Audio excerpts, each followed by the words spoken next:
கிறிஸ்து இயேசுவில் பிரியமானவர்களே, உங்கள் அனைவருக்கும் வணக்கம். நாம் இப்போது பொதுக்காலத்தை துவங்கி இருக்கிறோம். பாஸ்கா காலம் முடிந்து முதல் வாரத்திலேயே நமது திரு அவை நமக்கு வழங்குகின்ற செய்தி நம்மை தமத்திருத்துவத்தை கொண்டாட சொல்லுகிறது. தமத்திருத்துவம் அப்படி என்றால் என்ன? தந்தை, மகன், தூய ஆவியார், 3 பேர், 3 ஆட்கள், ஆனால் ஒரே கடவுள் அப்படின்னு சொல்றாங்க. என்ன இது? நம்ம சின்ன பிள்ளையிலேருந்து 1+1+1 இஸ் ஈக்குவல் டு 3 என்று தானே படிச்சிருக்கிறோம். 1+1+1 3 இல்லை 1 அப்படின்னு சொல்லுவது தான் அந்த தமத்திருத்துவம். புரிந்து கொள்ள முடியாத புதிராக இருக்கிறதை நாம் பார்க்கிறோம். நம்ம ஸ்கூலில் சொல்லிக் கொடுத்த அந்த கணக்கு தப்பா, அல்லது நாம தெரிந்து கொண்ட அந்த எக்ஸ்பீரியன்ஷியல் லைஃப்னு சொல்லுவோமே, அது தப்பா, எதுன்னே தெரியலையே, குழப்பமாக இருக்கிறதே என்று பார்ப்போம். எனக்கு பிரியமானவர்களே, ஒரு எல்லோரும் கேள்விப்பட்ட, அடிக்கடி அறிந்த ஒரு செய்தி, புனித அகுஸ்தினார் அவர்கள் பக்கம் பக்கமாக கடவுளை பற்றி விளக்கு உரைகள் எழுதியிருக்கிறார். ஆனால் அந்த தமத்திருத்துவம் என்று வந்தவுடனே அவருக்கு ஒரே குழப்பம், அவரால் புரிந்து கொள்ள முடியவில்லை. ஒரு நாள் கடற்கரையில் நடந்து கொண்டிருந்தார், இதை பற்றி சிந்தித்து கொண்டே இருந்தார். அப்போது ஒரு குழந்தை ஒன்று கடற்கரையிலே ஒரு சின்ன குழியை வெட்டி கடல்ல இருந்து தண்ணியை கொண்டு வந்து இந்த சின்ன குழிக்குள்ள ஊற்றி கொண்டே இருந்ததாம். இதை கொஞ்ச நேரம் கூர்ந்து கவனித்துக் கொண்டிருந்த புனித அகுஸ்தினார் அந்த குழந்தையிடம் சென்று, என்னப்பா என்ன பண்ணிட்டு இருக்க அப்படின்னு கேட்டாராம். அதுக்கு இந்த கடல்ல இருக்கிற எல்லா தண்ணியும் கொண்டு வந்து இந்த குழிக்குள்ள ஊத்த போறேன் அப்படின்னு சொன்னாராம். உனக்கு ஏதாவது இருக்குதா? இவ்வளோ பெரிய கடல் இது, அவ்வளோ அகலப்பா இருக்குது, அவ்வளோ தண்ணி இருக்குது, அதை கொண்டு வந்து இதில் ஊற்ற முடியுமா? ஏதாவது உனக்கு இருக்குதா அப்படின்னு கேட்டுச்சான். சொன்னதுக்கு இந்த குழந்தை அதே திருப்பி சொன்னாராம், பாருங்க, கடவுள் எவ்வளவு பெரியவர், எவ்வளவு விசாலமானது, எவ்வளவு பறந்தது, அவரை பற்றி நாம் இவ்வளோ எளிமையா நம்ம சின்ன மூளைகளை கொண்டு போய் திணித்து விடுவேன் என்று சொல்வதில் எந்த நியாயமும் இல்லை என்று சொல்லி அந்த குழந்தை மறைந்து விட்டதாம். எனக்கு பிரியமானவர்களே, அதுதான் நாம் எப்போது ஒரு விஷயத்தை அறிந்து முடித்து விடுகிறோமோ அது ஒரு பொருளாகவோ ஒரு ஆளாகவோ தான் இருக்க முடியுமே தவிர அது கடவுளாக இருக்க முடியாது. உங்களுக்கு எனக்கும் புரியுற மாதிரி ஒரு விஷயம், யாராவது டிராகன் ஃப்ரூட் யாராவது சாப்பிட்றீங்களான்னு கேட்டாக்க வெகு சிலர், சாமானிய மக்களுக்கு மாம்பழம், ஆரஞ்சு எல்லாம் தெரியும். டிராகன் ஃப்ரூட் யாரும் சாப்பிட்றீங்களான்னா கண்டிப்பா இல்லை. அப்போ ஒருவேளை அதை கிடைச்சிச்சு, அதை சாப்பிட்டு முடிச்சிட்டேன்னா அவ்வளவுதான் டிராகன் ஃப்ரூட், அவ்வளவுதான் முடிந்தது. அப்ப ஒரு விஷயத்தை நான் அனுபவித்து முடித்து விட்டேன் என்றால் அது அவ்வளவுதான். ஆக கடவுள் அப்படி அல்ல. கடவுளை நான் தெரிந்து கொண்டு விட்டேன், முடிந்து விட்டது அப்படின்னா அவர் கடவுளாகவே இருக்க முடியாது. இந்த சேர், பெஞ்சு, உட்கார் அல்ல அந்த இது அது என்று இந்த உலகத்தில் இருக்க எல்லாவற்றையும் நம்மால் அறிந்து கொள்ள முடியும், தெரிந்து கொள்ள முடியும். ஆனால் கடவுளை மட்டும் ஒரு காலத்திலும் நாம் முழுவதுமாக அறிந்து கொள்ள முடியாது. என் விவிலிய அறிஞர்கள் சொல்கிறார்கள், நாம் விண்ணகத்துக்கே சென்றாலும் கூட we will be continuously exploring God. கடவுளை தொடர்ந்து நாம் அறிந்து கொள்ள முயற்சி செய்து கொண்டே தான் இருப்போம், முடிவடையவே முடியாது. ஒருவேளை முடிவடைஞ்சிச்சுன்னா அது கடவுளாகவே இருக்க முடியாது. we plunge into the ocean அப்படின்ற போல தண்ணிக்குள்ள குதிச்சு தேடுவதை போல கடைசி வரையும் அதற்கான முழுவதுமாக நான் அறிந்து முடித்து விட்டேன் என்று சொல்லவே முடியாது. எனக்கு பிரியமானவர்களே, நான் எனக்கு புரிந்த வகையிலே சில எடுத்துக்காட்டுகளை தமத்திருத்துவத்தை பற்றி சொல்வது உண்டு. மறைக்கல்வி பிள்ளைகளுக்கு நான் சின்ன பிள்ளைல இருந்தப்பயும் சரி சொல்லுவோம், நீங்களும் படித்திருப்பீங்க எல்லாரும். தமத்திருத்துவம்னா என்ன அப்படின்னு திருமறைச்சூடியில் நமக்கு சொல்லப்பட்டது, 3 ஆட்கள் ஒரே கடவுள். கடவுள் 3 ஆட்களாக இருக்கிறார், தந்தை, மகன், தூய ஆவி, ஆனா ஒரே கடவுள் அப்படின்னு சொல்லுது. இது எப்படி நாம் புரிந்து கொள்வது அப்படின்னு பாருங்க. ஒரு சின்ன எக்ஸாம்பிள், தண்ணீரோட மூலக்கூறு வாய்ப்பாடு என்ன அப்படின்னா H2O, 2 பங்கு தண்ணீரும் 1 பங்கு ஆக்சிஜனும் இருக்கிறது, H2O இதுதான். அப்போ அந்த தண்ணீரை திட, திரவம், வாயு, தண்ணீன்ற ஒரே ஒரு பொருள் தான், ஒரே மூலக்கூறு தான் இருக்கிற அந்த ஒரு காம்பவுண்ட், அதை எடுத்து நீங்க ஃப்ரிட்ஜில் வச்சீங்கன்னா அது கட்டியா இருக்கும், அது திட நிலை. அதை அப்படியே தூக்கி வெளியில வச்சீங்கன்னா வாயுவா அப்படியே பனிக்கட்டியாக போகும், காத்தா பாவும், அல்லது வாயுவாக போகும், அது வாயு நிலை. அது அப்படியே கரைந்து தண்ணீரா மாறும், அது திரவ நிலை. நாம் சொல்வது ரொம்ப எளிமையாக இருக்கலாம், என்னது இதெல்லாம் ஒரு எக்ஸாம்பிள் அப்படின்னு நாம் நினைக்கலாம். ஆனால் கடவுள் இப்படிதான் இருக்கு, தந்தை, மகன், தூய ஆவியார், மூவரும் 3 ஆட்கள், ஆனா அவங்களுக்குள்ள இருக்க அந்த கடவுள் தன்மை ஒன்றே உண்டு, அதுல மாறுபாடு இல்லை. இன்னொரு எக்ஸாம்பிள் நான் சின்ன பிள்ளைங்களுக்கு சொல்வது உண்டு மறைக்கல்வியில, 3 ஆண் பிள்ளைகளை, ஒரே வயதுடைய 3 பிள்ளைகளை கூப்பிட்டு வந்துச்சு நிக்க வைங்க, 3 பேர்கிட்டையும் கேளுங்க, அந்த 3 ஆண்கள் தான், 3 ஒரே வயதுடையவர் தான், ஆனா அவங்கள்ட்ட நீங்க கேளுங்களேன், உனக்கு ஒவ்வொருத்தரையும் கேட்பீங்க, உனக்கு பிடிச்ச நடிகர் யாரு, உனக்கு பிடிச்ச உணவுப் பொருட்கள் என்ன, உனக்கு பிடிச்ச விளையாட்டு என்ன அப்படின்னு நீங்க கேட்கும்போது மூவரும் ஒரு காலத்திலும் ஒரே செய்தியை சொல்லவே மாட்டார்கள், சொல்லவும் முடியாது. ஏனென்றால் ஒவ்வொருவரும் அவரவர் திங்கிங் அல்லது அவருடைய சிந்தனைகள் வெவ்வேறாக தான் கண்டிப்பாக இருக்கும். ஆனால் தந்தை, மகன், தூயாவே இவர்களுக்குள்ளாக இது எப்போதும் ஒன்றாக இருக்கும். அதுதான் நம்ம மறைக்கல்வியிலும் படிச்சிருப்போம். யாதொரு வேறுபாடுமின்றி, அதான் முக்கியமான வார்த்தை, இந்த வார்த்தையை மறக்கக்கூடாது. யாதொரு வேறுபாடு, there is no difference changes.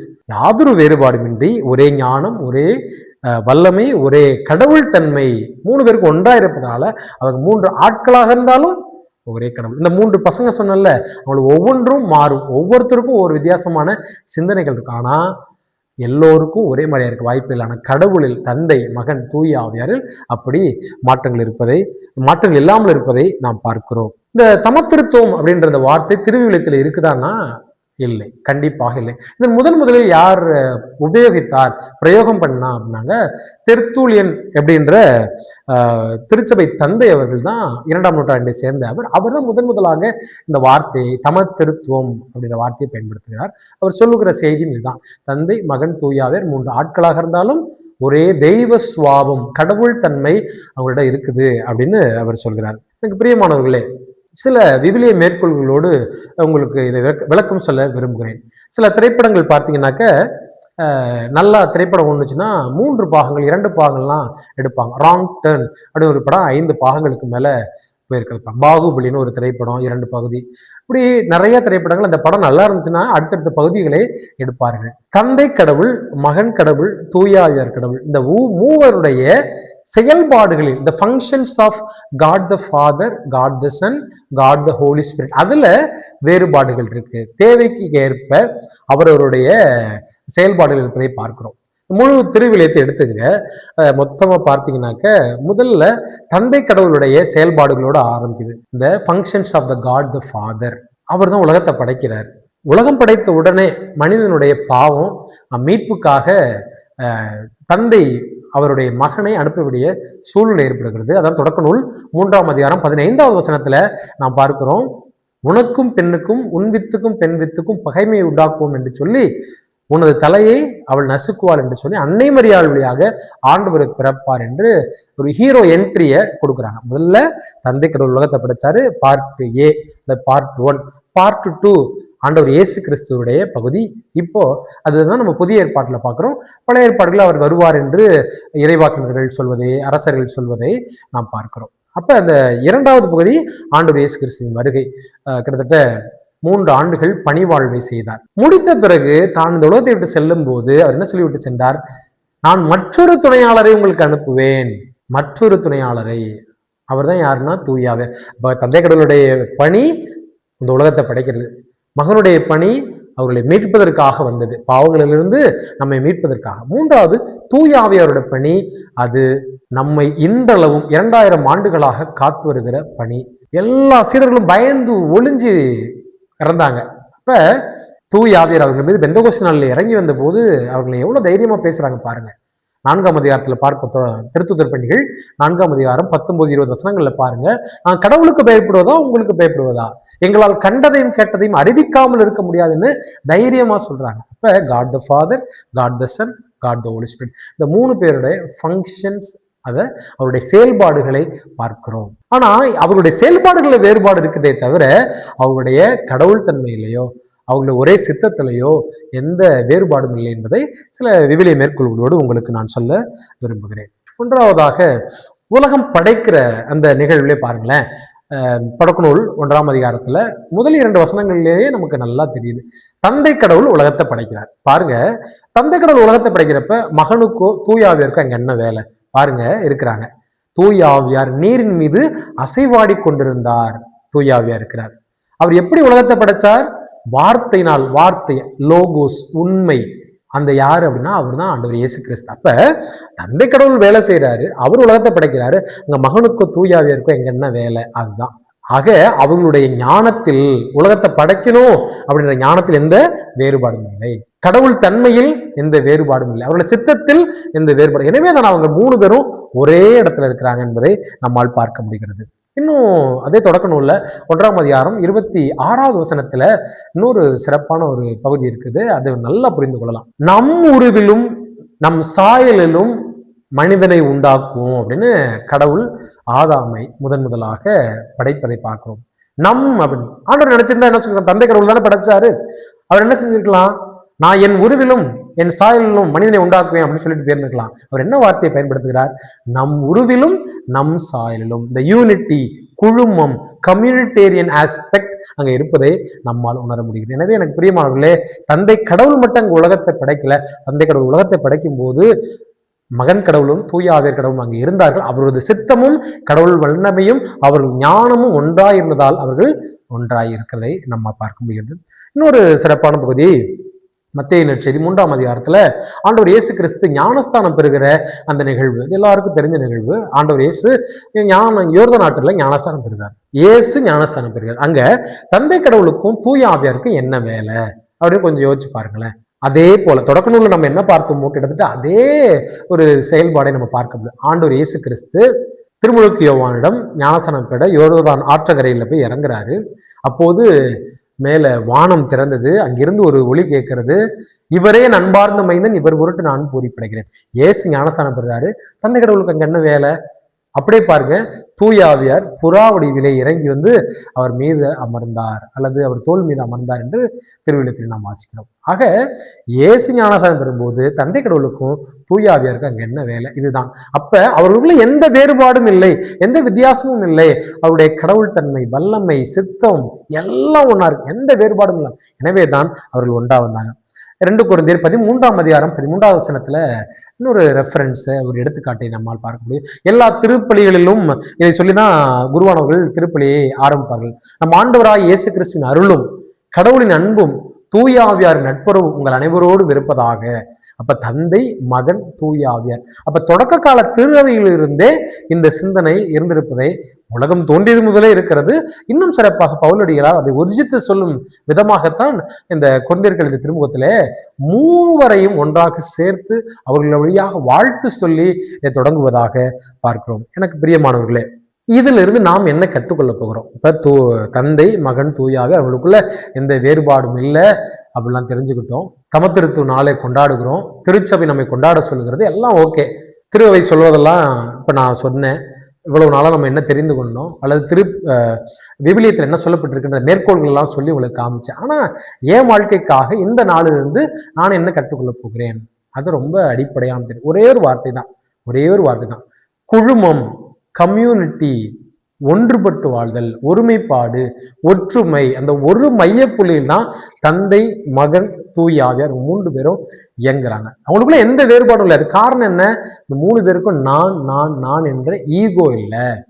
ஒரு திருமணம் செய்து கொள்ளுகிற அல்லது திருமண வாழ்க்கையை நடத்தி கொண்டிருக்கிற கணவன் மனைவியும் தெரிந்து கொள்ள வேண்டியது இதுதான். நான் என்பதை அவர்கள் இழக்க வேண்டும். சில பேருக்கு இந்த ஐ ப்ராப்ளம், கண் ப்ராப்ளம் நினைச்சுக்க வேண்டாம். நான், என்னுடைய அப்படின்ற ஐயப்பா அப்படின்னு சொல்லுவாங்க. அப்படி அந்த மனநிலையை குறிப்பாக திருமண வாழ்வில் இருக்கிறவர்கள் எடுத்துவிட வேண்டும். அது நம்ம இருக்கவே கூடாது. எக்காரணத்தை முன்னிடம் அவங்களிடம் அது இருக்கக்கூடாது. நான் என்று சொல்லும் போது அந்த குடும்ப வாழ்க்கை உடைந்து விடும், கூடிய விரைவிலே உடைந்துவிடும். நான் என்னுடையது அப்படின்னு சொல்லும் போது. எனவே ஒரு டம்ளர்ல தண்ணி எடுத்துக்கிறீங்க, ஒரு ஸ்பூனு சர்க்கரை எடுத்து அதில் கலக்குறீங்க. தண்ணியில சர்க்கரையை உங்களால் தேட முடியுமா? முடியவே முடியாது. அதே போலதான் இந்த குடும்ப வாழ்க்கை வாழுகிற நீங்களும் கூட ஒருவரில் ஒருவர் கரைந்து விட வேண்டும். உங்களுடைய தன்னிமையை, நான் யார் என்ற அதை தேடிக்கொண்டிருக்கக்கூடாது. நான் எங்க போயிட்டேன், இதுல எனக்கு என்ன வேலை, இதுல எனக்கு என்ன பங்களிப்பு அப்படின்ற தேடுதல் இருக்கும்போது தான், நான் என்ற மனநிலை இருக்கும்போது தான், அந்த கர்வம் இருக்கும்போது தான், தற்பெருமை இருக்கும்போது தான் குடும்ப வாழ்க்கையில் இந்த பிரச்சனை. எனவே இந்த திருவிழாவை பெருவிழாவை கொண்டாடுகின்ற இந்த நாளிலே நாம் தெரிந்து கொள்ளும் முதல் விஷயம், நம் குடும்ப வாழ்விலே நான் எனது என்ற மனநிலை இருக்கக்கூடாது.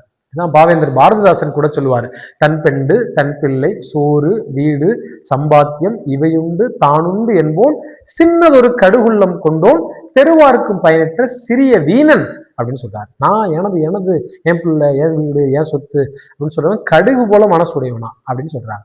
பாருங்க, நாம எப்படி மனநிலை கொண்டவராக்கும். தந்தை கடவுள் அப்படி என்னது நினைச்சாரா? மகன் கடவுளில் ஏன் வேலை அப்படின்னு நினைச்சாரா? இல்லை.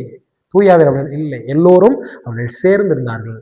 நான் வேலை செய்கின்ற தளமாக இருக்கலாம், அல்லது குடும்ப வாழ்க்கையில் இருக்கிற குறிப்பாக தந்தையர்களாக இருக்கலாம், அருள் சகோதரிகளாக இருக்கலாம், எல்லோருக்கும் இது பொருந்தும்.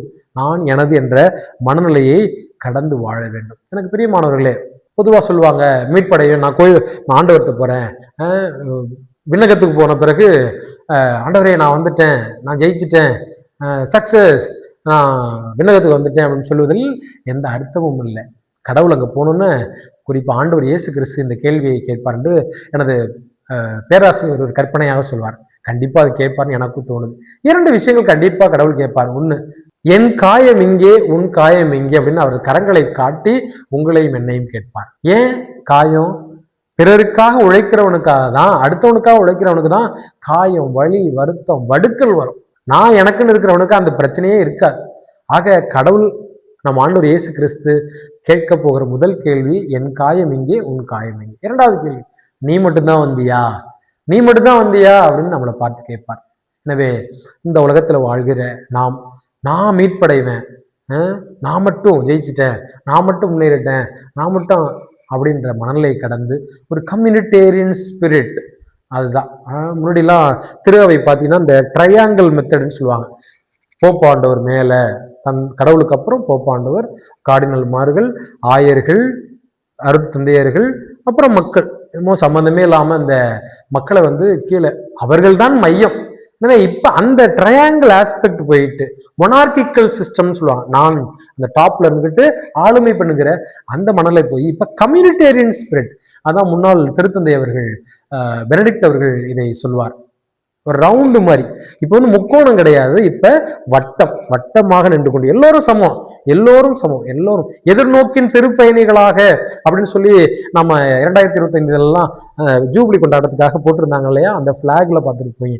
அதுல எல்லாரும் இருப்பாங்க. ஒரு ஊனமுற்றவர், ஒரு ஆயர், ஒரு அருள் சகோதரி, ஒரு முடியாதவங்க, ஒரு வயதானவங்க, எல்லோரும் ஒரு குடும்பமே, ஒரு சின்ன பிள்ளை எல்லாம் சேர்ந்து, அதுதான் அனைவரும் சேர்ந்து பயணிக்கிற அந்த மனநிலை கொண்ட சமூகமாக, மனிதனாக தன்னிலை நான் முதலில் வளர வேண்டும் என்பதை நீங்கள் தெரிந்து கொள்ள நான் அழைக்கிறேன். எனக்கு பிரியமானவர்களே, இந்த நாள் நமக்கு சொல்லுகிற அடிப்படையான செய்தி, லெட்ஸ் லிவ் டுகெதர். அதுதான் ஆண்டவர் இயேசு கிறிஸ்து இந்த உலகத்தை விட்டு செல்லும் போது கூட தனது சீடர்களை பார்த்து சொன்ன வார்த்தை, லெட் தேர் பி ஒன். அவர்கள் அனைவரும் ஒன்றாயிருப்பார்களாக, என்பதுதான் நம்ம ஆண்டவர் நமக்கு சொல்லுகின்ற செய்தியாக. எனவே எனக்கு பிரியமானவர்களே, எல்லோரும் சேர்ந்து பயணிப்போம். எதிர்நோக்கின் திருப்பயணிகளாக ஆண்டவரை நோக்கி ஒன்றாக, ஒரே கூட்டமாக, ஒரே திரு அவையாக நமக்குள் இருக்கிற பாகுபாடுகளின் வேறுபாடுகளை களைந்து, அவன் வேற மதம், இவன் வேற மதம், அவன் அந்த ஜாதி இந்த ஜாதி என்ற மனநெல்லாம் கடந்து ஒன்றாக சேர்ந்து பயணிக்க அட்லீஸ்ட் முயற்சியாவது செய்வோம். அதற்கான வரம் வேண்டி தொடர்ந்து ஜெபிப்போம். ஆமென்.